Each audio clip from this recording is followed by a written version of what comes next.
এখন আমরা বকেয়া আয় কিভাবে থাকতে পারে সেটা একটু দেখি। এই যে এখানে রেওয়া মিল আছে, রেওয়া মিলের মধ্যে শিক্ষানবিশ ইসলামী আছে 30,000, আর এখানে বলা হলো শিক্ষানবিশ ইসলামী বাবদ এত টাকা বকেয়া রয়েছে, মানে প্রাপ্য হয়েছে। তা শিক্ষানবিশ ইসলামী থেকে ওটা যোগ করব। প্রাপ্য আয় বা বকেয়া আয় আয়ের সাথে যোগ হয়, আর ব্যয় যদি বকেয়া থাকে ব্যয়ের সাথে যোগ হয়। আচ্ছা, আবার বাকিতে পণ্য বিক্রয় হিসাবভুক্ত হয়নি 10,000 টাকা, এটা কিন্তু ওই আয় বকেয়া আছে ধরা হয়, তাহলে ওটা বিক্রয়ের সাথে যোগ করব। তাহলে বাকিতে যে বিক্রয় হিসাবভুক্ত হয়নি ওটা বিক্রয়ের সাথে যোগ করব। বা আবার শিক্ষানবিশ ইসলামী বাবদ বকেয়া রয়েছে, শিক্ষানবিশ ইসলামের সাথে যোগ করব। মানে আয় যদি বকেয়া থাকবে, যে আয় বকেয়া থাকবে তার সাথে যোগ করব। যাই, আমি এখন একটা একটা করে সমাধান করে দেখাবো, তারপরে নিয়মটা একটু বলি। প্রাপ্য আয় সমন্বয়ের নিয়ম হচ্ছে, এখানে এই যে প্রাপ্য, যেমন এত টাকা প্রাপ্য উপভাড়া, তো এখানে সম্পদ বৃদ্ধি পেয়েছে, প্রাপ্য উপভাড়া মানে সম্পদ, উপভাড়া আয়ও বৃদ্ধি পেয়েছে, অর্থাৎ সম্পদ বৃদ্ধি পাবে এবং আয় বৃদ্ধি পাবে প্রাপ্য আয় সমন্বয়ের ফলে। এখন আমি এই একটা একটা করে দেখাবো। যেমন এটা যদি সমন্বয় জাবেদা করি, প্রাপ্য আয় ডেবিট, সংশ্লিষ্ট আয়ের নাম ক্রেডিট। উদাহরণস্বরূপ বলা যায় বিনিয়োগের সুদ প্রাপ্য হয়েছে, মানে বকেয়া আছে, তাহলে প্রাপ্য বিনিয়োগের সুদ ডেবিট, বিনিয়োগের সুদ ক্রেডিট। উপভাড়া প্রাপ্য হয়েছে মানে বকেয়া হয়েছে, প্রাপ্য উপভাড়া ডেবিট, উপভাড়া হিসাব ক্রেডিট। তারপরে শিক্ষানবিশ ইসলামী প্রাপ্য হয়েছে, প্রাপ্য শিক্ষানবিশ ইসলামী ডেবিট, শিক্ষানবিশ ইসলামী হিসাব ক্রেডিট, এটা সমন্বয় যাবে না। এবার আমরা কোথায় কোথায় লিখতে হয় সেটা দেখব। বিশদ আয় বিবরণীতে সংশ্লিষ্ট আয় লিখবো, তার সাথে প্রাপ্য আয় যোগ করব। বিশদ আয় বিবরণী যখন প্রস্তুত করব তখন আয়ের নাম লিখবো, তার সাথে প্রাপ্য আয় যোগ করব। আবার আর্থিক অবস্থার বিবরণী যখন প্রস্তুত করব তখন চলতি সম্পদ পাশে প্রাপ্য আয় নামে লিখব। তবে বিক্রয় যদি লিপিবদ্ধ না হয় তাহলে প্রাপ্য হিসাবের সাথে যোগ করব, আর বিক্রয় বাদে অন্যান্য যে সমস্ত আয় যদি বকেয়া থাকে তাহলে প্রাপ্য আয় নামে লিখবো। যাই হোক, চলতি সম্পদ পাশে লিখতে হবে একবার, আর একবার আয়ের সাথে যোগ করব। অর্থাৎ ফাইনালি এতটুকু বুঝতে পারলাম, আয় যদি বকেয়া থাকে তো আয়ের সাথে একবার যোগ করব এবং চলতি সম্পদ পাশে লিখব, আর ব্যয় যদি বকেয়া থাকে ব্যয়ের সাথে একবার লিখব, চলতি দায় পাশে আরেকবার লিখব। বকেয়া ব্যয় চলতি দায়, বকেয়া আয় চলতি সম্পদ। বকেয়া আয়কে প্রাপ্য আয় বলতে হয়, প্রাপ্য আয় বলাটা উত্তম।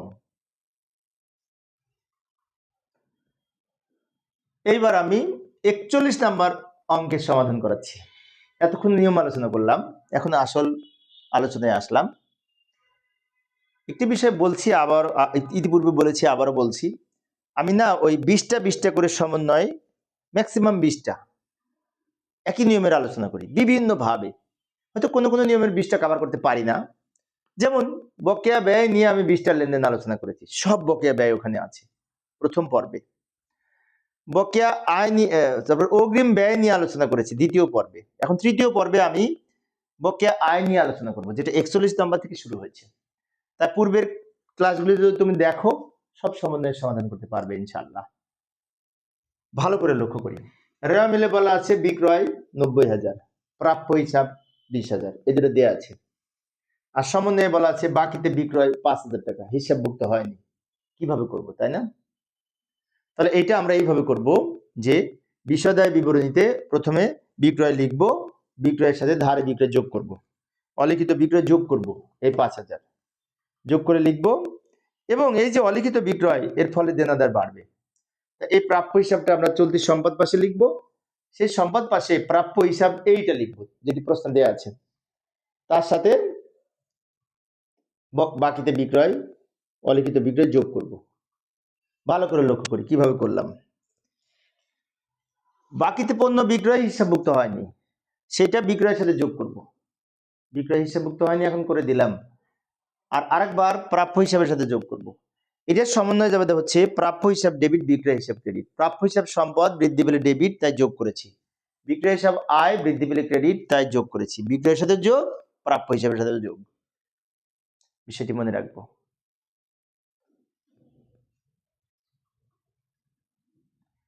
উপভাড়া এত টাকা অনাদায়ী বা প্রাপ্য হয়েছে, রেওয়া মিলে উপভাড়া প্রাপ্তি 10,000। তো আমরা অন্যান্য বা অপরিচালন আয়ের মধ্যে উপভাড়া লিখবো এই 10,000 রেওয়া মিলে যেটি ছিল, তার সাথে যোগ প্রাপ্য বা বকেয়া নামে এই 3,000 লিখবো, দুটো যোগ করে এখানে লিখবো। উপভাড়া কি, তাই না? অনেক শিক্ষার্থী প্রশ্ন করতে পারে, কারণ আমার কলেজে, আমি একজন সরকারি কলেজের শিক্ষক, তো ক্লাসে অনেক সময় উপভাড়া পড়াতে যে শিক্ষার্থীরা প্রশ্ন করে যে স্যার উপভাড়া কি। উপভাড়ার ইংরেজি হচ্ছে সাবলেট। যেমন আমি এখানে একটা ফ্ল্যাটে ভাড়া থাকি, এই ফ্ল্যাটে 6টা রুম, মনে করি একটা রুম আমার প্রয়োজন হয় না, আমি কাউকে ভাড়া দিয়েছি, তাহলে ওই যে ভাড়াটা দিলাম সেই ভাড়াটা কিন্তু আমি পাবো, মালিক পাবে না, বাড়ির মালিক পাবে না, আমি পাবো। তা আমি যেহেতু পাবো, সেটা আমার আয়, এটাকে বলে সাবলেট বা উপভাড়া। তো যাই হোক, উপভাড়া বকেয়া ছিল, বকেয়া যোগ করলাম, এবং এই 3,000 আবার সম্পদ পাশে লিখবো প্রাপ্য উপভাড়া নামে। কেন সম্পদ পাশে লিখবো?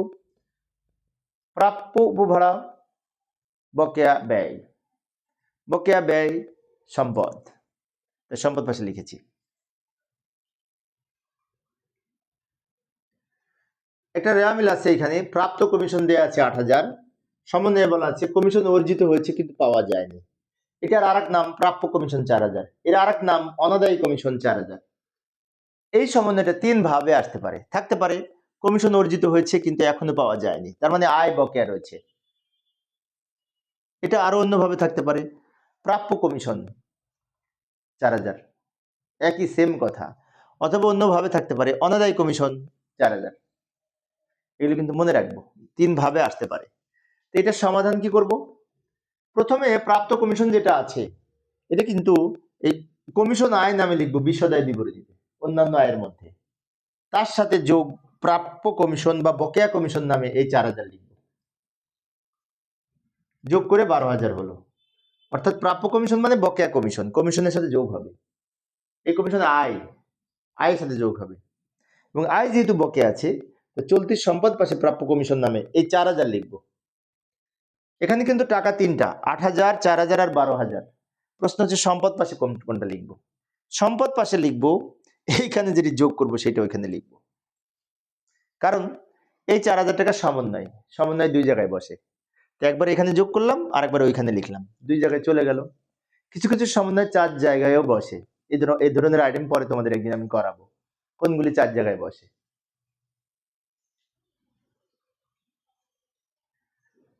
আরেকটা দেখি, রেওয়া মিলে শেয়ারে বিনিয়োগ 60,000 টাকা, আর সমন্বয়ে বলা আছে শেয়ারে বিনিয়োগ হতে 3,000 টাকা লভ্যাংশ প্রাপ্য হয়েছে, এখন পাওয়া যায়নি। আচ্ছা, লভ্যাংশ কি? লাভের অংশকে লভ্যাংশ বলে। আমি যদি অন্য কোনো কোম্পানি শেয়ার কিনে রাখি, তাহলে বছর শেষে আমাকে ডিভিডেন্ড দেবে, লাভ দিবে, কিন্তু সেটা এখনো ঘোষণা করেছে, এখনো টাকাটা পায় নাই, তার মানে বকেয়া আছে। আয় বকেয়া হিসেবে আমরা কি করব, এই শেয়ারে বিনিয়োগটা আমরা এখানে কোথাও লিখবো না, ওটা লিখবো সম্পদ পাশে। কিন্তু এই যে বিনিয়োগ হতে লভ্যাংশ প্রাপ্য হয়েছে, ওইটা আয়, তাই আমরা অপরিচালন আয় বা অন্যান্য আয়ের মধ্যে, অপরিচালন আয় বা অন্যান্য আয়ের মধ্যে প্রাপ্য লভ্যাংশ নামে লিখব, এবং এই চলতি সম্পদের মধ্যে এই প্রাপ্য লভ্যাংশটা আরেকবার লিখব। ভালো করে লক্ষ্য করি, 3,000 টাকার সমন্বয়, সমন্বয় 2 জায়গায় বসে, একবার আয়ের মধ্যে লিখব, আর একবার সম্পদ পাশে লিখবো প্রাপ্য লভ্যাংশ বলে। এটার জন্য সমন্বয় যাবে হচ্ছে প্রাপ্য লভ্যাংশ ডেবিট, লভ্যাংশ আয় হিসাব ক্রেডিট। প্রাপ্য লভ্যাংশ ডেবিট মানে কি, সম্পদ হয়েছে, তাই সম্পদ পাশে লিখছি।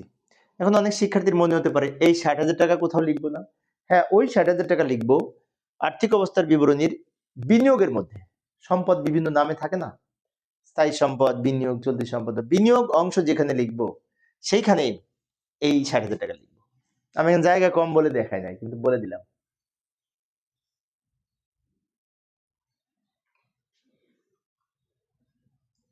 পরের প্রশ্ন, শিক্ষানবিশ সেলামি 6,000 টাকা, শিক্ষানবিশ সেলামি বাবদ এত টাকা অনাদায়ী রয়েছে, মানে শিক্ষানবিশ সেলামি বকেয়া রয়েছে। তো শিক্ষানবিশ সেলামি যদি বকেয়া থাকে তাকে অনাদায়ী বলে।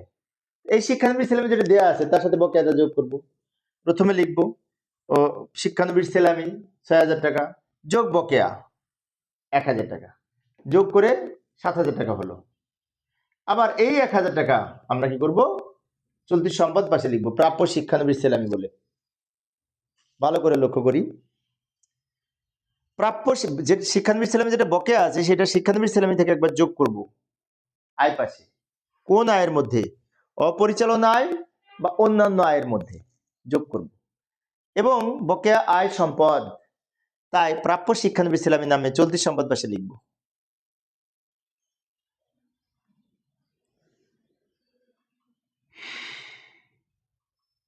ভালো করে লক্ষ্য করি, সেবা আয় 48,000 টাকা, প্রাপ্য হিসাব 30,000 টাকা, রেওয়া মিলে দুইটা আইটেম আছে। আর সমন্বয় বলেছে সেবা আয় অর্জিত হয়েছে কিন্তু পাওয়া যায়নি। সেবা আয় অর্জিত হয়েছে কিন্তু পাওয়া যায়নি, এটা কিভাবে লিখবো? এটা অনেকটা বিক্রয়ের মতো। যেমন বিক্রয় যদি বাকিতে বিক্রয় হিসাবভুক্ত হয়নি, সেটা আমরা কি করেছিলাম মনে আছে? বিক্রয়ের সাথে যোগ করেছিলাম আর প্রাপ্য হিসাবের সাথে যোগ করেছিলাম।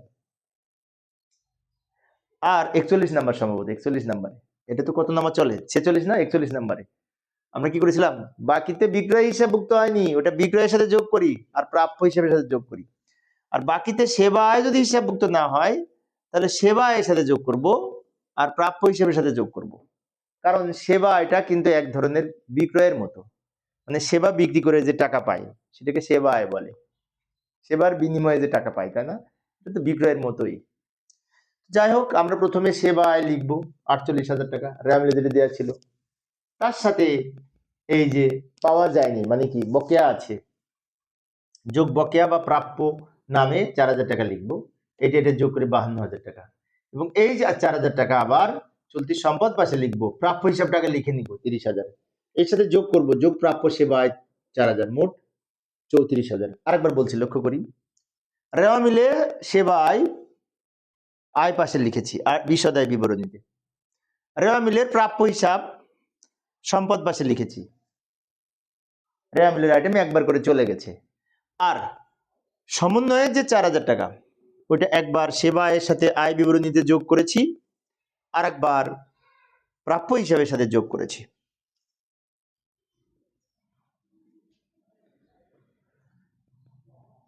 আর একটা 47 নাম্বারটা লক্ষ্য করি, সেবা আয় 48,000 টাকা, প্রাপ্য হিসাব 20,000 টাকা, আগের মতোই মক্কেলকে সেবা প্রদান করে একটি বিল করা হয়েছে, এটাও কিন্তু সেবা আয় বকেয়া রয়েছে, সেম কিছুক্ষণ আগে যে 46 নাম্বার করেছি ওই রকমই সেম, কিন্তু ভাষাগত চেঞ্জ আছে, সেজন্য আমি একটু দেখাচ্ছি।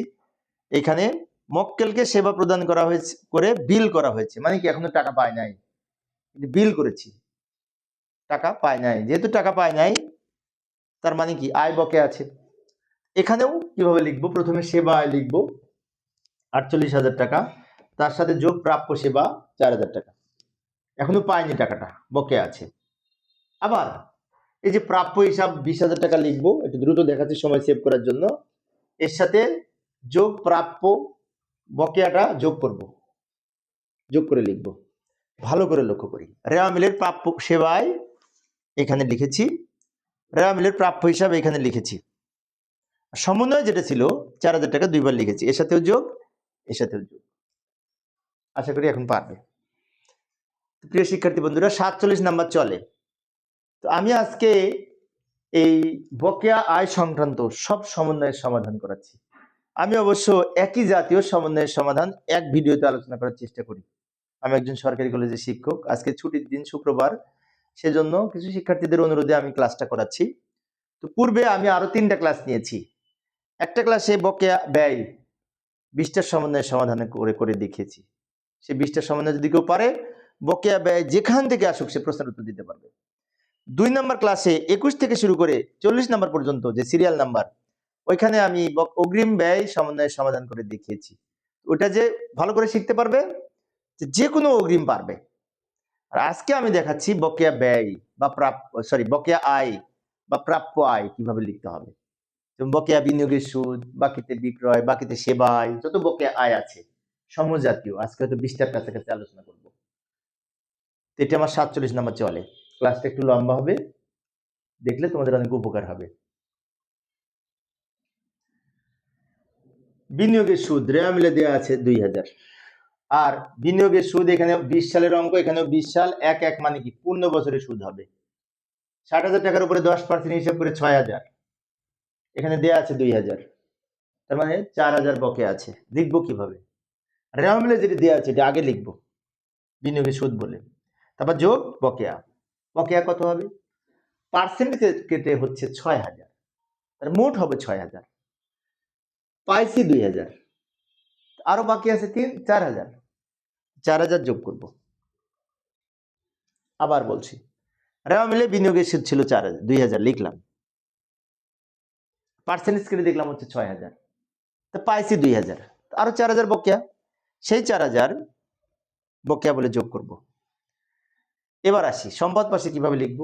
প্রথমে চলতি সম্পদ পাশে এই যে বকেয়া বিনিয়োগের সুদ এইটা এখানে লিখবো।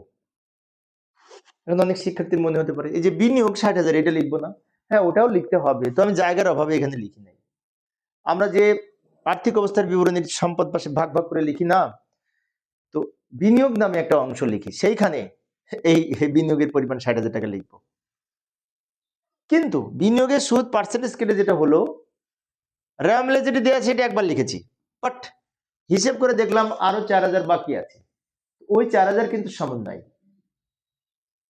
তাই ওই 4000 টাকা একবার এর সাথে যোগ করেছি, আরেকবার সম্পদ পাশে লিখেছি।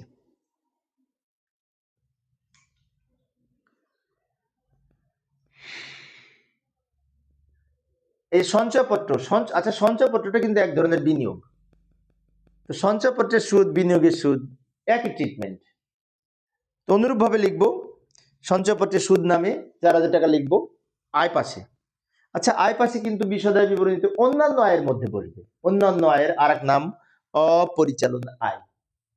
তাহলে অপরিচালন আয়ের মধ্যে এই সঞ্চয়পত্রের সুদ যেটা দেওয়া আছে সেটা লিখলাম, ওর সাথে বকেয়া যোগ করব। বকেয়া কত হবে ভালো করে লক্ষ্য করি, 1 লক্ষ টাকার 10% কিন্তু 10,000 হয়, বাট এইখানে দেওয়া আছে 1/7, তাহলে 7, 8, 9, 10, 11, 12, 6 মাসের ধরতে হবে। 1 লক্ষ টাকার 10% 10,000, 6 মাসের 5,000, সে 5,000 টাকা মোট হবে, কিন্তু আমরা পেয়েছি 4,000, আরো বাকি আছে 1,000, 1,000 টাকা বকে আছে, এবং এই 1,000 টাকা আবার চলতি সম্পদ পাশে বসবে প্রাপ্য বিনিয়োগের সুদ বলে। এখন অনেক শিক্ষার্থীর মনে হতে পারে এখানে লিখলাম সঞ্চয়পত্রের সুদ, ওখানে লিখলাম বিনিয়োগের সুদ, কেমন হলো না? সঞ্চয়পত্রের সুদটা বিনিয়োগের সুদের মধ্যে পড়ে, ইচ্ছে করলে বিনিয়োগের সুদ লেখা যায়, তবে এখানে সঞ্চয়পত্রের সুদ লিখলেও হতো, সমস্যা নেই। সঞ্চয়পত্রের সুদকে বিনিয়োগের সুদ বলা হয় কারণ সঞ্চয়পত্র এক ধরনের বিনিয়োগ, সঞ্চয়পত্র এক ধরনের বিনিয়োগ।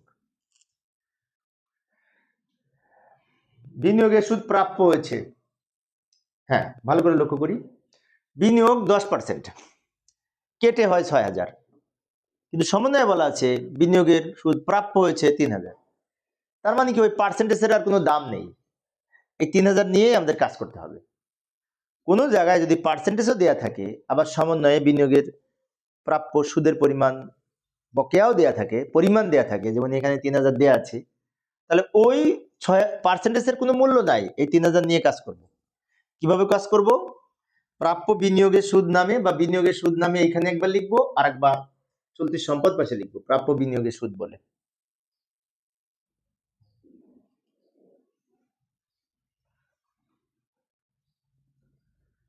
এবার আসি এই কত নাম্বার, 51 নাম্বার প্রশ্ন। এখানে বলা আছে বিনিয়োগের সুদ 1/8, বিনিয়োগের সুদ দেয়া আছে 2,000, বকেয়া কত হবে, তাই না? ভালো করে লক্ষ্য করি, 1/8 মানে কি 8, 9, 10, 11, 12, 5 মাসের সুদ হিসেব করতে হবে। আমি আবারও বলছি 8, 1 মানে কি 8 থেকে কাউন্ট করব, 8, 9, 10, 11, 12, 5 মাসের সুদ ধরতে হবে। তাহলে 60,000 টাকা 10% 6,000, যেটি 1 বছরের, তাকে 5 দিয়ে গুণ করে 500 টাকা হয়, সরি তাকে 12 দিয়ে ভাগ করে 500 টাকা হয়, 5 দিয়ে গুণ করলে 5 5 2500 টাকা।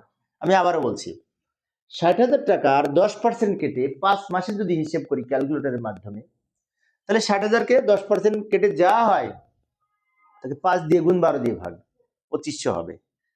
তাহলে বিনিয়োগের সুদ যেটি দেয়া ছিল সেটাকে লিখব, যোগ বকেয়া লিখব 500 টাকা, মোট 2500 হবে, কিন্তু কারণ 5 মাসে 2500 টাকা হবে, এই দুটো যোগ করে এখানে লিখব। এবার সম্পদ পাশে লিখবো প্রাপ্য বিনিয়োগের সুদ নামে 500 টাকা। একটি বিষয় খেয়াল রাখবো, আমরা জানি সমন্বয়ের আইটেম দুই জায়গায় লিখতে হয়, কিন্তু এখানে যত টাকা যোগ করব সেটা হচ্ছে সমন্বয়ের অংশ, তাই যত টাকা যোগ করব সেইটা এখানে বসবে।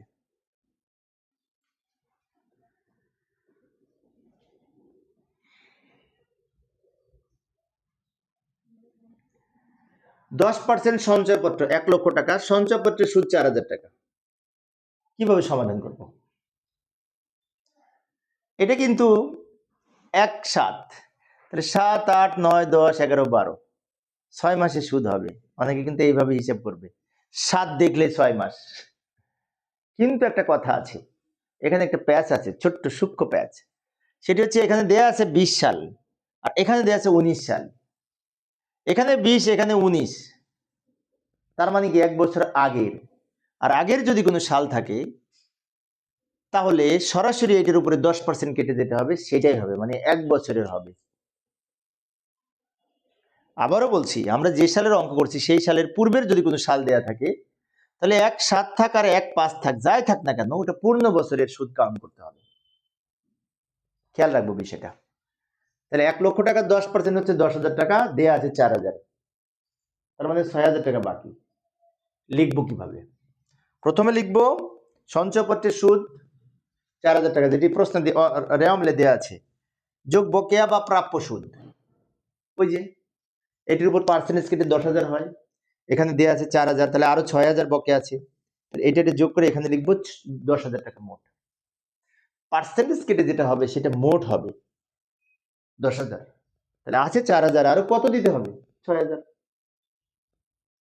এখন চলতি সম্পদ পাশে আমরা যখন প্রাপ্য বিনিয়োগের সুদ লিখবো তখন এই যেটা যোগ করেছে 6000 6000 লিখবো, যেটা যোগ করেছে 6000 ওই 6000 লিখবো।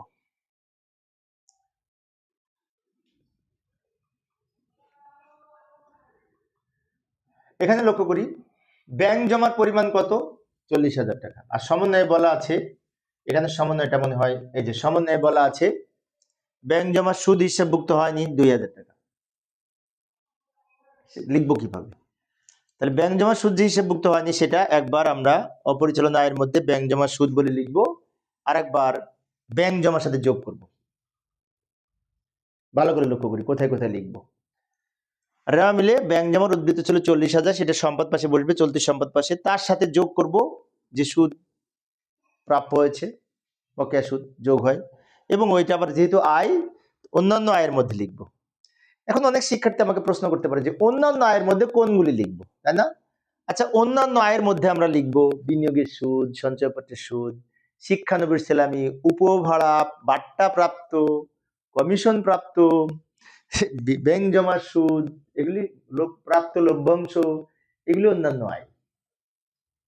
বিষয়টি খেয়াল রাখবো। এটা হচ্ছে 53 নম্বর চলে, তাই না? 53 পর্যন্ত আলোচনা করলাম আজকে, আর নেই। তো পরের ক্লাসে অগ্রিম আয় কিভাবে সমন্বয় করতে হয় আমি সমাধান করে দেখাবো।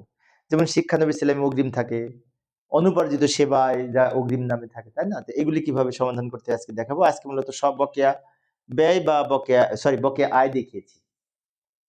প্রিয় শিক্ষার্থী বন্ধুরা, এই ছিল আজকের আলোচনা। পরের ক্লাসটি দেখার আমন্ত্রণ রইল। খোদা হাফেজ।